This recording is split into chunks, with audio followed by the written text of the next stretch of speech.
Takriban watu 7 wameripotiwa kufariki katika maandamano tofauti mijini kwenye makabiliano makali yaliyokuwa yakishuhudiwa kati ya polisi na waandamanaji.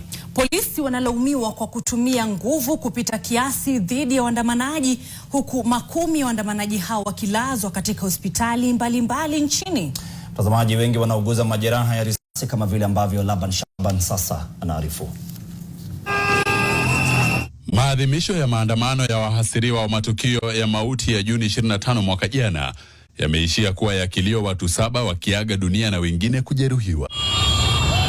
Eneo la Matuu, kaunti ya Machakos, waandamanaji 2 wameaga dunia kwa mtutu wa bunduki baada ya kujaribu kuvamia kituo cha polisi cha Matuu, ambapo polisi walifyatua risasi. Patashika kali kati ya waandamanaji na polisi zilizua hali ya wasiwasi mkubwa eneo hilo. Kwingineko, maandamano ya wote Makueni pia yalishuhudia majeraha kwa mwandamanaji mmoja aliyekuwa akipiga picha matukio. Makabiliano ya polisi na waandamanaji katika miji tofauti yamekuwa ya nipe nikupe, milipuko na moshi ya kutoza machozi ukizagaa.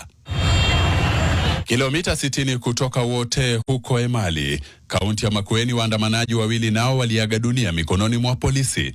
Tukio hili limethibitishwa na mkuu wa hospitali ya Kilome, Stan Mulei. Mwandamanaji mwingine anaripotiwa kuuawa na polisi Olkalau katika kisa kilichosukuma wakazi hao wa Nyandarua kuteketeza ofisi za kamishna msaidizi wa kaunti. Tukio jingine la kifo sababu ya maandamano limeripotiwa Modo, kaunti ya Nakuru. Haya yakijiri, watu 13 wamelazwa katika hospitali ya rufaa ya Moi jijini Eldoret, huku mmoja wao akihofiwa kufariki machafuko yalipoibuka na kuzuka kati ya makundi mawili na wahuni. Mauti haya yamethibitishwa na afisa mkuu wa hospitali hiyo, Philip Kirwa. Wakati huo huo, angalau watu 10 wamelazwa katika hospitali ya kitaifa ya Kenyatta sababu ya majeraha ya risasi.